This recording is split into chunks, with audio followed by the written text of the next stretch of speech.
Brain tumour অপারেশনের জায়গায় জোরে 2-3টা থাপ্পড় দেওয়ার পরে আর বলতে পারি না কি হয়েছে অবস্থা। ঠান্ডায় হয়নি শুয়ে বললাম, আর পায়ে শিকল দিলাম। পায়ে শিকল দিয়া এই যে কেন করতেছি এইটার কোনো চিন্তা ভাবনা কিছুই আমার নাই, খালি যা মাথায় আসতেছে তা করতেছি। গাজীপুরের টঙ্গী থেকে নিখোঁজ হওয়া মুফতি মুহিবুল্লাহ মিয়াজির অপহরণের ঘটনা নতুন প্রশ্ন তুলে দিয়েছে। 22 অক্টোবর সকালে হাঁটতে বের হয়ে একদিন পর পঞ্চগড় থেকে উদ্ধার হন তিনি।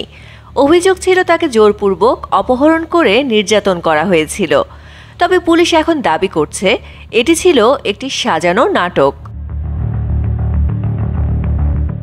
গত 23 অক্টোবর তাকে পঞ্চগড়ের সীতারাম হেলিপ্যাড এলাকায় উদ্ধার করা হয় একদম অচেতন অবস্থায়।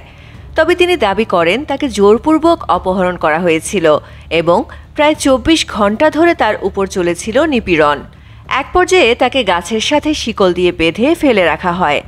তবে এর পিছনে সত্যটা কি? আমরা মনে করি জিনিসটা অবস্কিউর, এখানে কারো ইন্ধন আছে কি নাই এটা আমাদের কাছে স্পষ্ট না।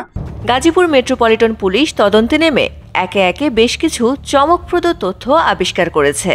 সিসিটিভি ফুটেজ বিশ্লেষণ, প্রযুক্তির মাধ্যমে উদ্ধার হওয়া তথ্য এবং মুফতি মুহিবুল্লাহর জবানবন্দি সব মিলিয়ে ঘটনাটি ধীরে ধীরে গোলমাল হয়ে ওঠে।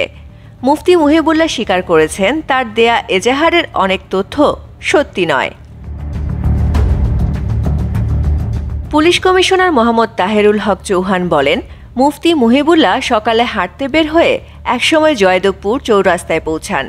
এরপর তিনি বাসে চড়ে গাবতলী চলে যান, যা তার পূর্বের দাবি অনুযায়ী মিথ্যা। এছাড়া তদন্তে বেরিয়ে এসেছে যে মুফতি মুহিবুল্লাহ একটি শ্যামলী পরিবহনের বাসে গাবতলী থেকে পঞ্চগড়ের উদ্দেশ্যে টিকিট কেটেছিলেন, যা তার মোবাইলের মেসেজ হিস্ট্রিতে ধরা পড়ে। বাসের সুপারভাইজারের মাধ্যমে নিশ্চিত হওয়া গেছে যে মুফতি মুহিবুল্লাহ বাসে উঠেছিলেন এবং সেখানেই তার পাশের সিটে বসেছিলেন এক যাত্রী। এরপর তার শখের গন্তব্য পঞ্চগড়ের পরিবর্তে কোথায় কেন তিনি দিনাজপুরের বীরগঞ্জে নেমেছিলেন, এটি একটি রহস্যের জন্ম দিয়েছে। কেউ হয়তো তাকে প্ররোচিত করেছে কিংবা সে নিজের কিছু পরিস্থিতি থেকে বাঁচতে এই কৌশল বেছে নিয়েছে, জানিয়েছেন পুলিশ কমিশনার। তবে পুলিশ এখনও নিশ্চিত না যে তিনি আসলেই নিজের ইচ্ছায় নিখোঁজ হয়েছেন নাকি অন্য কোনো ষড়যন্ত্রের শিকার হয়েছেন। মুফতি মুহিবুল্লাহ তার এজাহারে উল্লেখ করেছিলেন যে তাকে হাত পায়ে শিকল বেঁধে রাখা হয়েছিল, যা অনেক গণমাধ্যমেও উঠে আসে।